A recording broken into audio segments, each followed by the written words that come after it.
பரியனாகி வந்த அவனனுடல் கீண்ட அமரற்கரியாதிப்பிரான் அரங்கத் தமலன் முகத்து கரியவாகி புடபரந்து மடர்ந்து செவ்வரியோடி நிண்டவ பெரியவாயகன்கள் என்ன பேதமை செய்தனவே.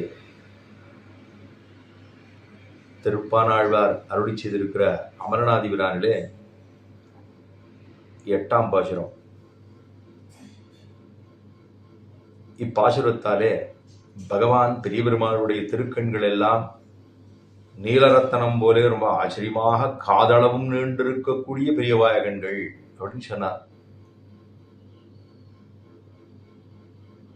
கிருபையாபரையா கரிஷ்யமானாம் சகலாங்கம் கில என்று ரங்கராஜஸ்தபத்திலே பராசர பட்டர்தானம் தெரிவிக்கிறார். கிருபையாபரையா கரிஷ்யமானாம் சகலாங்கம் கில என்று ரொம்ப ஆச்சரியமான ஒரு அர்த்தத்தை தெரிவிக்கிறார் இப்பாசுரத்தாலே. அதாவது இந்த ஸ்லோகத்தாலே ஸ்ரீ ரங்கராஜஸ்தவத்திலிருந்து பராசர பட்டர் தெரிவிப்பது. இந்த பாசுரத்தினுடைய முக்கியமான அர்த்தம், எம்பெருமானுடைய திருக்கண்கள் எப்பொழுதும் கிருபையே வடிவு கொண்டது. அந்த கிருபையினாலே தான் நாம் வாழ்ந்து போகிறோம். பெரிய பெருமாளிடத்திலே நிருசிம்மாவதாரத்தினுடைய தன்மையும் உள்ளது. அதுக்கு மேலே அவன் ஆசிரியர்களை ரட்சிக்கக்கூடியதான தன்மை, பரம பாகவதர்களை ரட்சிக்கக்கூடிய தன்மை அப்படின்னு இதெல்லாம் பெரிய பெருமாளிடத்திலே உண்டு அப்படிங்கிறத தான் இப்பாசுரத்தாலே தெரிவிக்கிறார். பரியனாகி வந்த என்னங்கிறத பார்ப்போம்.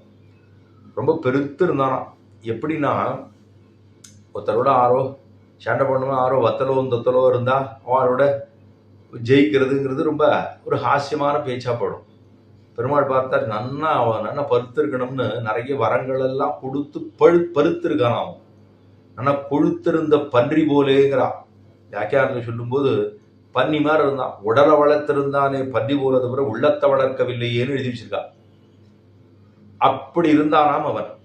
பரியனாகி வந்த அவுணன் ராட்சசன். அவுணன் உடல் கீண்ட அமரர்க்கு அரியாதிப்பிரான்.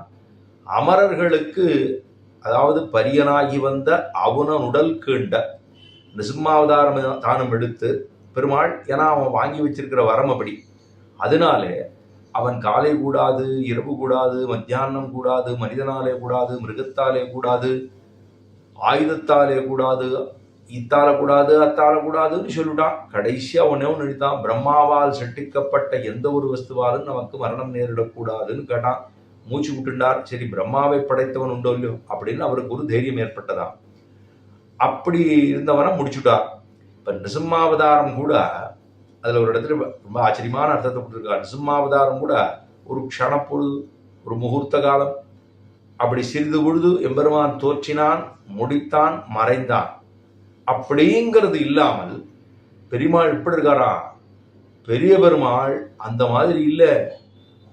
அவர்களெல்லாம் காட்டிலும் கூட இங்கே சம்சார மண்டலத்தில் இருக்கிறவாளை பூர ரட்சித்தாகணும்னு பெருமாள் இங்கேயே படுத்துட்டு இருக்காராம். அந்த நிருசிம்மாவதாரம் அவருடைய தன்மை இருக்குன்னு ஒரு இடத்துல சொல்றார். ஆனா நிருசிம்மாவதாரம் தானும் ஷட்டுன்னு புறப்பட்டு போனார். அந்த மாதிரி இல்லை.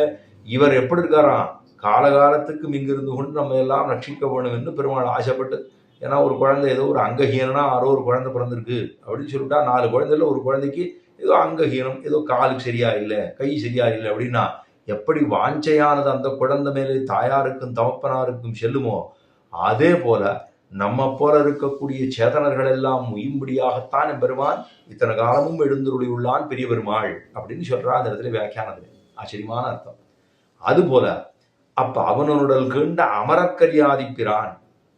அமரர்கள், அவர்களுக்கே அவர்கள் கூட அறிந்து கொள்ள முடியாது. யாருமோன் நிலைமையன அறிவறிய எம்பெருமான் அப்படின்னு திருவாமிழில பாசுரம் முடியும். யாருமோன் நிலைமையன அறிவறிய எம்பெருமான். யாரும் ஓன் நிலைமையன அறிவெளிய எம்பெருமான்னா, யாரும் அப்படின்னு சொன்னார். வேகமா சொன்னா, யாரும் அமரர்களும் தெரிந்து கொள்ள முடியாது இருக்கக்கூடியவனான். அதாவது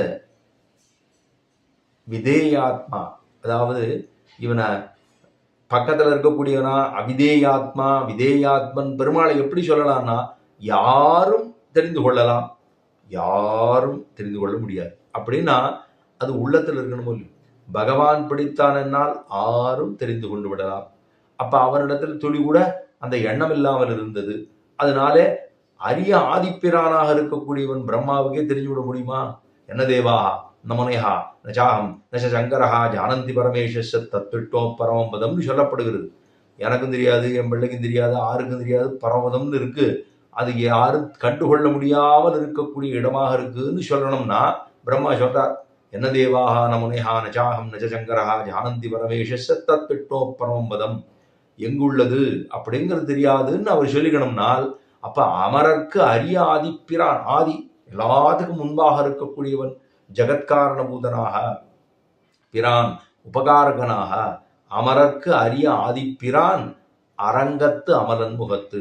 அந்த அரங்கம் திருவரங்கத்தில் எழுந்தருள் இருக்கக்கூடிய அமலன் அப்படின்னா அமலனுக்கு அர்த்தம் என்ன சொல்றான்னா, அதாவது நிசம்மாவதார கீழே சொன்னேன், ஒரு க்ஷணத்துல தோன்றி மறையாமல் காலகாலத்துக்கும் இருக்கிறானே அவனே அமலன் சொல்றான் இந்த இடத்துல. அமரக்கரியாதிப்பிரான் அரங்கத்து அமலன் முகத்து. இப்ப என்னவான்னா, இதான் பராசரப்பட்டு தெரிவிக்கிறான்னு சொன்னேனே, அவர் கரிக்ஷமானம் சகலாங்கம் கிலன்னு தெரிவிக்கிறாரே. அதுக்கு காரணம் என்னன்னா, கிருபையாபரையா கரிஷ்யமானம் சகலாங்கம் கிலன்னு, அது ஸ்ரோதம் வரைக்கும் பெருமானுடைய கண்கள் காது வரைக்கும் வந்துருதான். அதாவது என்ன சொல்ல வரா அப்படின்னா, பெருமாள் ஸ்ரீவைகுண்டத்தில் 2 திருக்கண்களோட சேவை சாதிக்கிறானா. பராசரப்பட்டு சொல்றது ஆச்சரியமான அர்த்தம். 2 திருக்கண்களோட நித்தீஸ்வரர்களுக்கு சேவை சாதிக்கிறானா. சரி, ராமகிருஷ்ணாதி அவதாரங்கள்ல எல்லாருக்கும் ஒரு குகன், ஏழை, ஏதலன், கீழ்மகன், என்னாது, விதுரன், இவர்களுக்கு எல்லாருக்குமா ராமாவதாரத்துல குகனை பார்க்கிறோம், கிருஷ்ணாவதாரத்துல விதுரனை பார்க்கிறோம், அப்படி ஒரு மாலாக்காரரை பார்க்கிறோம். இவர்களுக்கெல்லாம் பெருமாள் எப்படி சேவிச்சார்? 2 திருக்கண்களோட சேவை சாதித்தாராம். அதுக்கப்புறம் பார்த்தார், சரி அவதாரங்கள் முடிஞ்சு வச்சு அர்ச்சாவதாரங்கள். அந்த அர்ச்சாவதாரத்துல பெருமாளுக்கு என்ன தோத்தித்தான், அது பெரிய பெருமாளுக்கு என்ன தோத்தித்தான், இவர்களுக்கெல்லாம் இந்த 2 கண்களால கட்டாட்சம் பண்ணா அது எவ்வளவு தூரம் இருக்கும் அப்படின்னு இந்த கண்களுக்கு என்ன ஆசைன்னா, திரும்பியே நீ முழுக்க கண்களாவே ஆயிடணும் அப்படின்னா நன்னா கட்டாட்சிக்கலாமோ இல்லையோ அப்படின்னு தோத்தினதான். அந்த தோற்றினபடியினாலே பார்த்தாராம் பெருமாள் எல்லா அங்கங்களும் இந்த கண்கள்கிட்ட போய் சொல்லித்தான், நாங்களும் ஒன்ன மாதிரி ஆடுறோம், அதான் பெருமானுடைய கிருபைக்கு இலக்காகலாம், பெருமானுடைய கிருபைக்கு இலக்காகலாம் அப்படின்னு இந்த கண்கள்கிட்ட போய் எல்லாம் சொல்லித்தான். இது ரொம்ப கரியவாகிப்பட பிறந்தது இல்லையோ. அதுக்கு அந்த கண்கள்னா அது வாத்சல்யமே. தாமரை கண்களாய் நோக்காய், தாமரை கண்களாய் நோக்காய்னு சொல்லுவா. அந்த கண்கள் தான் தூதுசை கண்கள் அப்படின்னு ஆழ்வார் தெரிவிக்கிறார். தூது விடுறதா அந்த கண்ணு தான். தஸ்யதா கபியாசம் புண்டரீகம் ஏவமக்ஷினி அப்படின்னு புண்டரீகமாக தாமரையாக இப்பொழுதுதான் அறந்திருக்கக்கூடிய தாமரவத்ததன்னோ பகவானுடைய திருக்கண்கள் செய்யவாய். அதாவது அந்த திருக்கண்கள் இருக்க தாமரை கண்களாக இருக்கக்கூடியதாக அந்த கண்கள் அதுல எப்படி இருக்கான்னா, அது நன்னா மிளிர்ச்சியா இருக்கான். அந்த கண்கள் நன்னா அரங்கத்தமலன் முகத்து கரியவாகி கருத்து நன்னா அகலமா விசாலமாக கரியவாகி புடை பறந்து அந்த மிளிர்ச்சியோடு மிளிர்ந்து கிருபை கருணையே வடிவோடு மிளிர்ந்து செவ்வரி அந்த கண்களிலே அந்த உள்ளுக்குள்ள அப்படியே செவ்வரியாக இருக்கிறதா. இதைத்தான் அத்தனை ஆச்சரியமாக வர்ணிக்கிறார். கரியவாகி புடபரந்து மிளிர்ந்து செவ்வரியோடி நீண்டவ பெரியவாயகங்கள். பராஜரப்பட்டு சொன்னாரோ இல்லையோ, இந்த கண்களுக்கு இந்த அவயவங்கள் பகவானுடைய திருமேனியில் இருக்கக்கூடிய அவயவங்கள் எல்லாமே கண்களா மாறிடணும் அப்படின்னு ஆசைப்பட்டுதான். ஏன்னா கிருஷ்ணாவதாரத்துல பரமதநாதனுக்கு ஒரு இலக்கு 2 திருக்கண்கள், கிருஷ்ணாவதாரத்திலே 2 திருக்கண்கள், ராமாவதாரத்திலே 2 திருக்கண்கள். இப்ப அர்ச்சாவதார திருமேனி பெரிய பெருமாள் எழுதிருக்காரு இல்லையோ, அவருக்கு என்னன்னா அப்பதான் சம்சாரத்துல கிழங்கு எல்லாத்தையும் கலப்பணும்னா இந்த கண்ணை கொண்டுதான், இந்த கண்களை கொண்டு எல்லாரையும் தன்பால் ஈர்க்க வைக்க வேணும். ஆதரம் பெருக வைத்த அழகன் அப்படி சொன்னார். ஆதரம் தன்பால் ஆதரம் பெருக வைத்த அழகனூர் அரங்கம் என்னன்னா, அந்த அழகு எங்கிருந்து வந்தது? கண்கள்ல இருந்து. அத்தனை அழகா இருந்துதான். எல்லா திருமேனியும் கண்களா இருக்கணும் இல்லையோ, அதனால பார்த்துதான் சரி ஷரட்டுன்னு பக்கத்துல இருக்கிறது கண் இருக்குன்னா பக்கத்துல இருக்கிறது காது தானே. ஷரட்டுன்னு இன்னும் பெருசா இந்த ஸ்ரோதம் வரைக்கும் காது வரைக்கும் அண்ணா இந்த காது பெரிய மகர நெடுங்குழை காதுன்னு இந்த காதுகள் இருக்கோ பெருமானுடைய காது, அது வரைக்கும் இந்த கண்களானது பெருசா நின்று விடுதான்.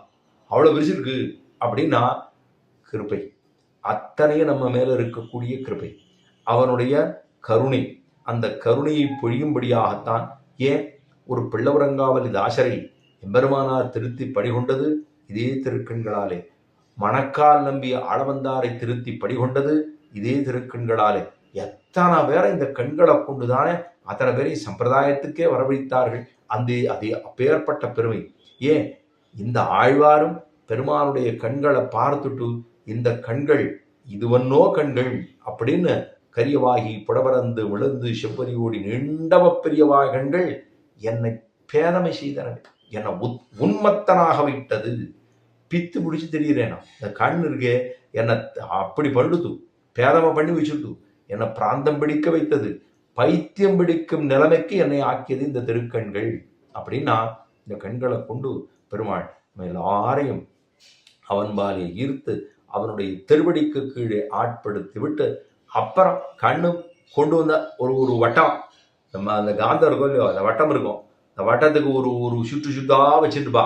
அதில் ஒரு காந்தத்தை கொண்டு ஒரு குண்டு வீசியை கொண்டு இங்கே வச்சோம்னா இது வரைக்கும் வராது, இது வரைக்கும் வராது, இது வரைக்கும் வராது. கொஞ்சம் பக்கத்தில் இருக்கணும்னா சரண் எழுத்துரும். அதுபோல தான் இந்த கண்களை கொண்டு முதல்ல வரவழிச்சுடுவார்.